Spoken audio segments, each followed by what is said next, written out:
जय हिंद दोस्तों। आज आपके लिए बहुत ही इंपॉर्टेंट चैप्टर लेकर आया हूं जिसका नाम है रेशियो एंड प्रोपोर्शन। इस चैप्टर से करीब एग्जाम में 4 से 5 क्वेश्चन पूछे जाते हैं, 4 से 5 क्वेश्चन। इससे रेशियो एंड प्रोपोर्शन से।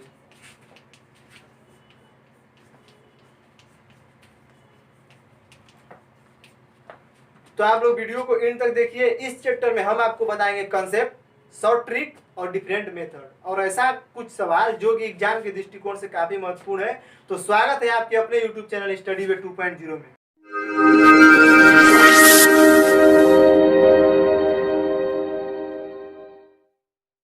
तो चलिए आज रेशियो को समझने का प्रयास करते हैं। रेशियो को हिंदी में अनुपात कहते हैं। रेशियो कहने का मतलब है फ्रेंड्स कि हम किसी भी चीज की तुलना करते हैं किसी दो वस्तुओं में या दो चीज में। अनुपात इसको एक तरह से कह सकते हैं बट्टा के जैसा।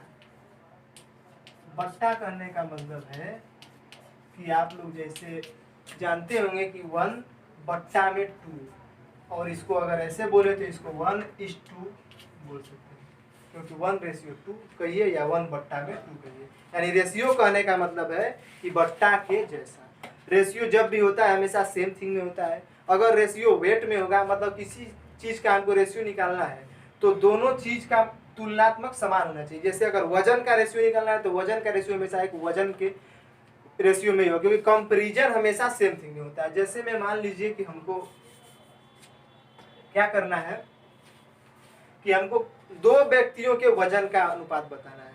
तो ऐसा नहीं है कि एक व्यक्ति के जो है कि मान लीजिए कि एक व्यक्ति 50 किलो है और दूसरा व्यक्ति को कह देंगे कि हम 5 मीटर लंबा है, तो ये कभी रेशियो नहीं बनेगा, गलत हो जाएगा। मतलब दोनों व्यक्तियों का हमको वजन ही पता होना चाहिए, तभी इसमें रेशियो पॉसिबल है।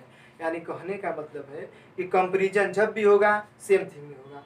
वेट होगा तो वेट में होगा, लेंथ होगा तो लेंथ में होगा, स्पीड होगा तो स्पीड में होगा, रुपया होगा तो रुपया, पैसा होगा तो पैसा। यानी कहने का मतलब आप समझ गए होंगे कि अगर दो चीज समान होती हैं तभी उसमें हम रेशियो निकाल सकते हैं। जैसे में मान लीजिए कि हम कह सकते हैं कि किसी के पास 5 रुपए है और किसी के पास 10 रुपए है। ए हो गया ए मान लीजिए और ए हो गया बी। यानी ए के पास 5 रुपए है, बी के पास 10 रुपए है। तो हम ये बोलेंगे कि इन दोनों में पैसों का रेशियो कितना है। तो अगर ए से बी का पूछेगा तो ए से बोल दिया ना, तो जहां आप लोग को ध्यान देना है कि जहां से बोलता है उसको हमेशा बट्टा में करते हैं और ऊपर लिख देंगे 10, यानी कि 2:1। ए से बी का रेशियो 2:1 का रेशियो है। अब अगर यही पूछता कि बी से ए का रेशियो कितना है, तो जहां से लगा उसको हम नीचे कर देंगे 10 और ऊपर 5, यानी 1/2, 1:2 के रेशियो में। रेशियो को अगर 1/2 है तो आप इसको 1:2 लिख सकते हैं, इसको 2:1 लिख सकते हैं। तो कहने का मतलब है कि रेशियो हमेशा मतलब तुलना जब भी होगा सेम थिंग में होगा। आप लोग देख सकते हैं। अब हम थोड़ा सा देख लेते हैं प्रोपोर्शन को कि प्रोपोर्शन क्या होता है। तो प्रोपोर्शन को भी देख लेते हैं, फिर उसके बाद हम आपको कुछ सवाल पर आएंगे और सवाल को समझने का प्रयास करेंगे। तो देखिए प्रोपोर्शन टॉपिक ये रेशियो एंड प्रोपोर्शन। तो जाहिर सी बात है कि पहले हमको रेशियो के बारे में पूरी तरह जानकारी रखनी चाहिए और प्रोपोर्शन के बारे में भी जानकारी रखनी चाहिए, तभी चैप्टर को पढ़ेंगे तो काफी आसानी होगी। तो हमने बताया कि रेशियो जब भी होता है सेम थिंग में होता है, यानी कि जब भी कंपैरिजन करेंगे दोनों तुलनात्मक रूप से समान होना चाहिए। जैसे कि वेट होगा तो वेट होना चाहिए, लेंथ होगा तो लेंथ होना चाहिए, स्पीड होगा तो स्पीड होना चाहिए, अगर मनी का बात होगा तो मनी का बात होना चाहिए। हम ऐसा नहीं कर सकते हैं कि अगर दो आदमी के बीच तुलना कर रहे हैं तो एक आदमी का वजन ले लेंगे और एक आदमी का लंबाई ले लेंगे, तो गलत हो जाएगा। अगर तुलना करना है दोनों आदमी का तो की तो वेट का वेट से कर सकते हैं, लेंथ का लेंथ से कर सकते हैं। अब समझते हैं प्रोपोर्शन। प्रोपोर्शन को इंग्लिश में, प्रोपोर्शन को हिंदी में समानुपात कहते हैं। समानुपात, समानुपात कहने का मतलब है एक तरह से कह सकते हैं बराबर के जैसा। बराबर नहीं बोल रहे हैं हम कि बराबर होता है, ये गलत हो जाएगा। बराबर के जैसा बोल रहे हैं। आप लोग ध्यान दीजिए मेरी बात को। और इसका सिंबल होता है, ब्लैक बोर्ड पे ध्यान दीजिए, यही होता है प्रोपोर्शन का सिंबल। प्रोपोर्शन कहने का मतलब समानुपात और इसका अर्थ होता है बराबर के जैसा। और रेशियो कहने का मतलब अनुपात, और उसका अर्थ होता है बट्टा के जैसा, न कि प्योर बट्टा ही। तो देख समझते हैं कि आखिर बराबर के जैसा कैसे हो सकता है। तो जब भी हम प्रोपोर्शन कहेंगे, देखिए अगर रेशियो का बात होगा तो वो दो थिंग में होगा, और अगर प्रोपोर्शन का बात होगा तो वो दो रेशियो में होगा। मान लीजिए कि हमारे कहने का मतलब है कि ए है कोई व्यक्ति और कोई व्यक्ति बी है। आपको पुराने वाले एग्जाम्पल से ही इसको समझाने का प्रयास करते हैं। देखिए अगर ए के पास 5 रुपये है, बी के पास 10 रुपये है, ठीक है। कोई व्यक्ति और आ गया सी, और ये हो गया डी। हम बोलेंगे कि सी के पास 15 रुपये है और डी के पास 30 रुपये है। तो अगर इन दोनों का रेशियो निकालेंगे फ्रेंड्स, तो देखिए इसका भी रेशियो 1:2 का रेशियो है और इसका भी रेशियो 1:2 का रेशियो है। हमने ऐसा थोड़े कहा कि इसके पास जितना पैसा है उसके पास भी उतना ही पैसा, नहीं, पैसा तो इससे सी का ज्यादा है, लेकिन अगर ए का बी से जो रेशियो निकाले हैं वही रेशियो सी का डी से हो गया है, तो हम यह कह सकते हैं कि ए अनुपाते बी समानुपाते हो गया सी अनुपाते डी के, क्योंकि ये दोनों बराबर के जैसा हो गया कि नहीं। यहाँ भी 1:2, यहाँ भी 1:2। तो हम ये नहीं कहेंगे कि बराबर ही है, लेकिन बराबर के जैसा होता है। आप लोग एग्जाम्पल के तौर पे देख सकते हैं बराबर के जैसा क्यों होता है भाई, क्योंकि हम जब भी लिखते हैं रेशियो को लिखने का एक फॉर्म है शॉर्ट फॉर्म। हम भी जब रेशियो को लिखेंगे उसको काट के हमेशा छोटा करके ही लिखा जाता है। तो चलिए रेशियो आप लोग समझ गए होंगे कि रेशियो किसे कहते हैं, प्रोपोर्शन किसे कहते हैं। अब इसको ज़्यादा डिटेल में समझने के लिए हम एग्जाम्पल पे आते हैं। तो एग्जाम्पल रेफरेंस देखते हैं।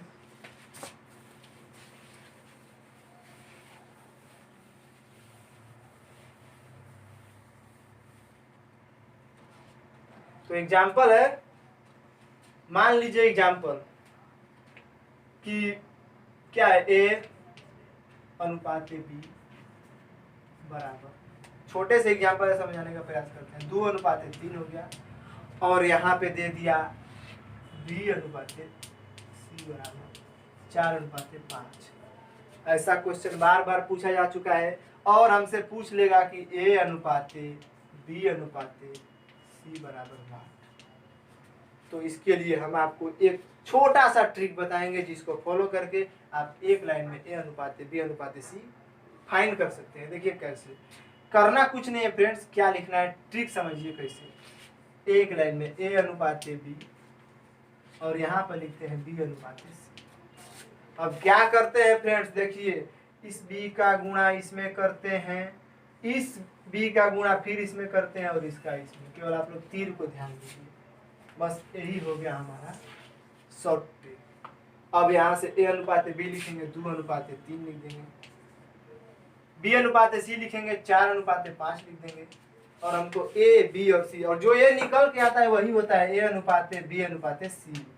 और हमको ए बी सी फाइंड करना है, तो इसका गुणा इसमें करेंगे, फिर इसका गुणा इसमें करेंगे, और इसका गुणा इसमें करेंगे। देखिए करके देखते हैं। 4 का गुणा 2 में करेंगे 8 अनुपात, 4 का गुणा 3 में करेंगे 12 अनुपात, 3 का गुणा 5 में करेंगे 15। और यही हो गया क्या, ए अनुपात बी अनुपात सी।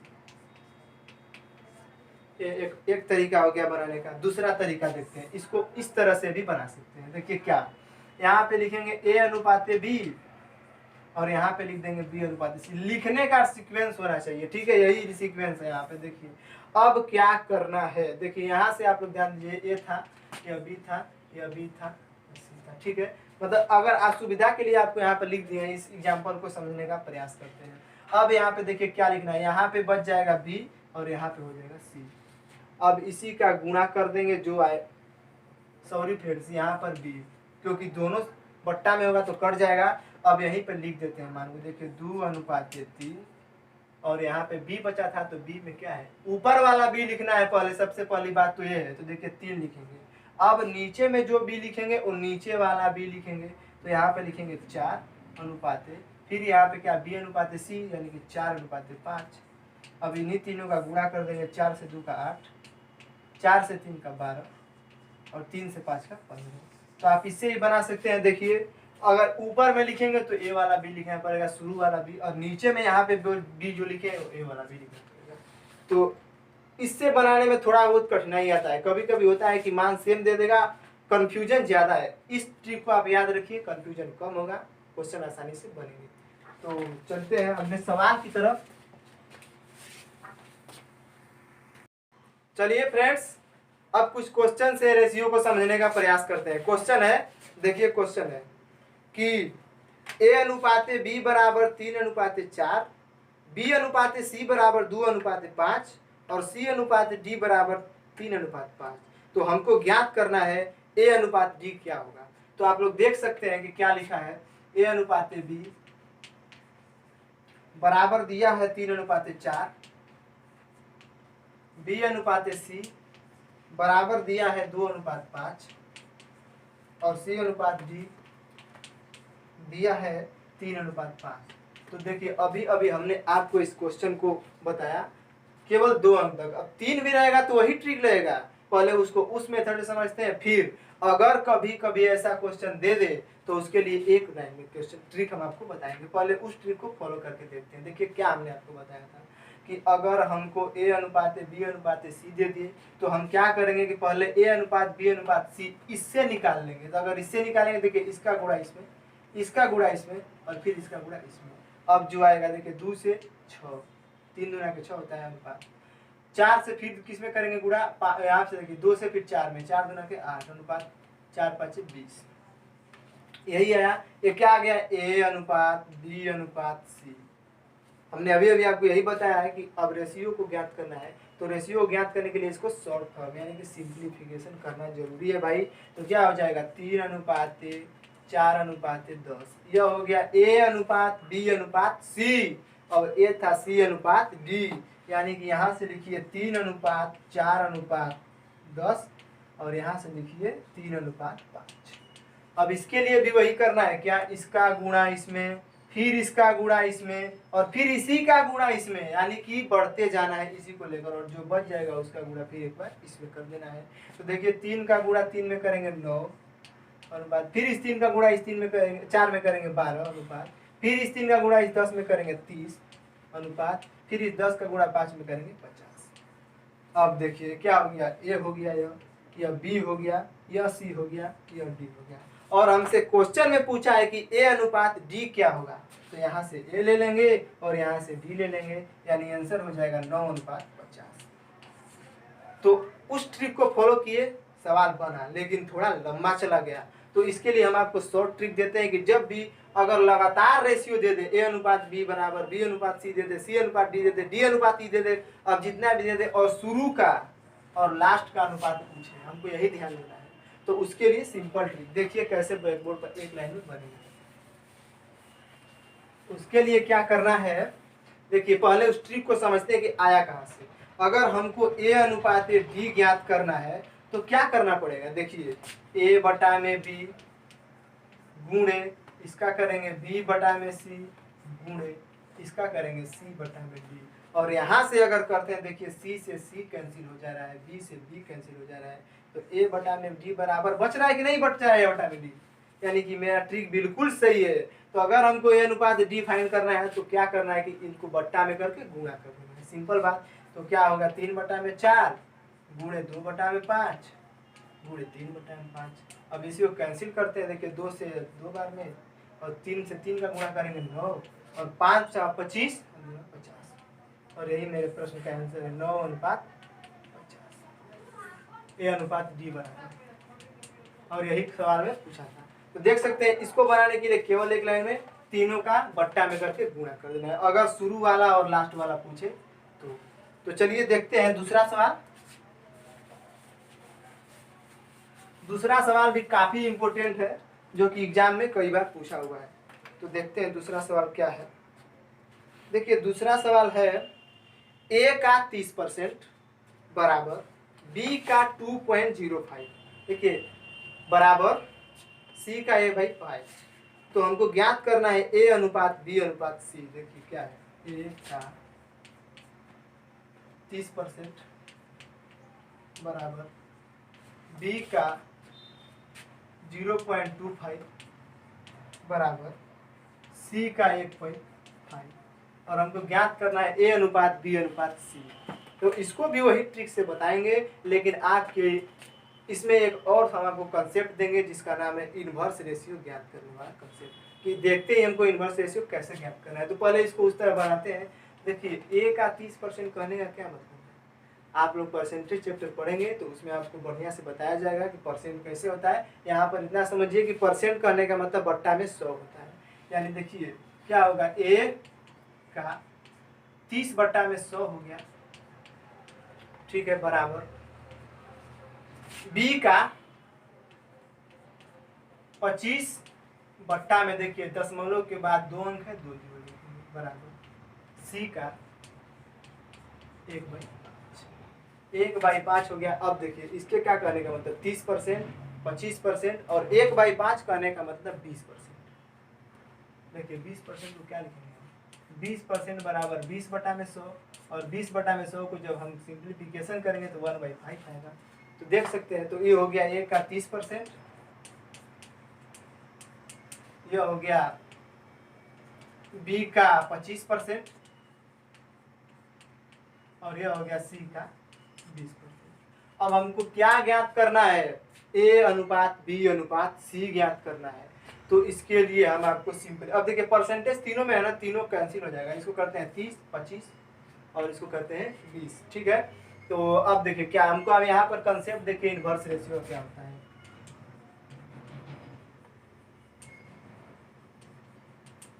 अगर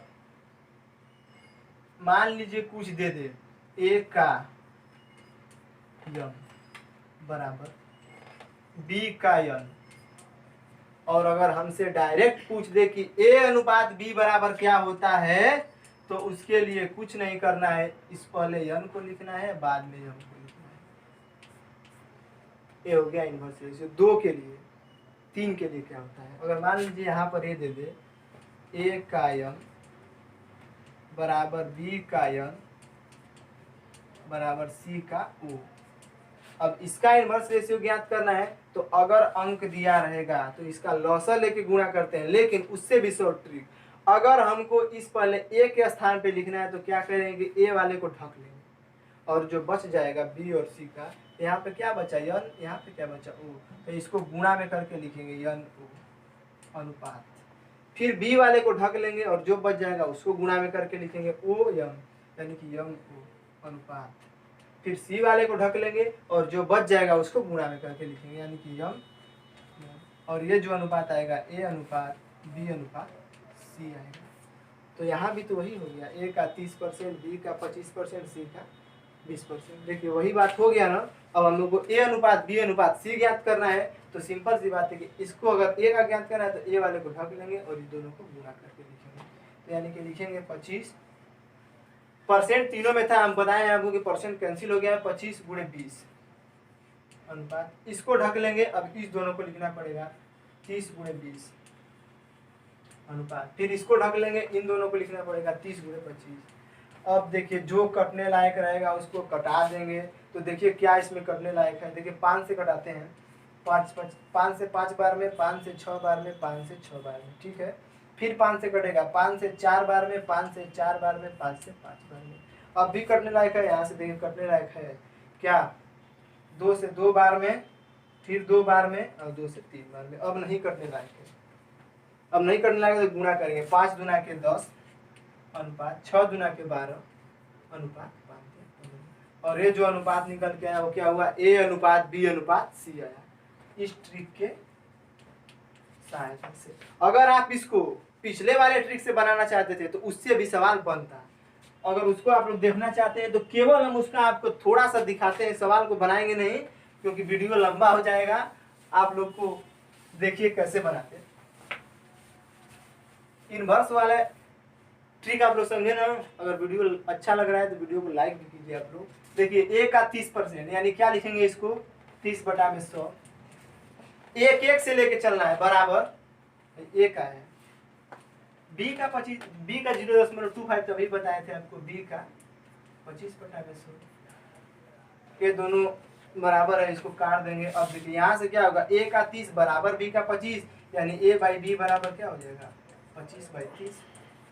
यहाँ से काटेंगे 5/6, a बाई b का माना गया। यहाँ से देखिए दोनों को लेके चलते हैं, देखिए a का 25/100 बराबर सी का 1/5। यहाँ से कट रहा है, देखिए 5 से कट जाए कितने बार में, 20 बार में। अब यहाँ से देखिए इसका ऊपर गुना कर देंगे तो a का 25 बराबर सी का 20। अब देखिए यही हो गया a/c बराबर 20/25। अब इसको काट दीजिए, 4/5 हो गया। अब देखिए a/b बराबर इतना, a/c बराबर इतना। सॉरी यहाँ पे देखिए b था, हम गलत कर दिए फ्रेंड्स, यहाँ पे b है तो b/c हो जाएगा। तो a/b बराबर 5/6, b/c बराबर 4/5। तो पुराना वाला ट्रिक लगाइए ना, देखिए 5:6 हो गया यहाँ पे, और यहाँ पे हो गया 4:5।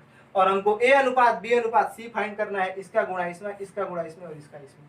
देखिए 5 का गुणा 4 में करेंगे 20 अनुपात 6 का गुणा 4 में 24 अनुपात 5 का गुणा 6 में 30। अब सिंप्लीफिकेशन रेशियो में आपको बताएं कि जब भी लिखते हैं सिंपलेस्ट फॉर्म में लिखते हैं, यानी इसको भी छोटा करना पड़ेगा। एक बार काट देते हैं, देखिए 2 से कट रहा है 10/12/15। तो आया ना पिछले वाला आंसर। तो देखिए इस तरह से ही बना सकते हैं, उसको उस तरह से बना सकते हैं। तो फ्रेंड्स आप लोग को ऐसे ही शॉर्ट से शॉर्ट ट्रिक से बताया जाएगा, और अच्छे अच्छे क्वेश्चन के साथ मिलते हैं नेक्स्ट वाले वीडियो में। आप लोग तब तक के लिए बाय बाय।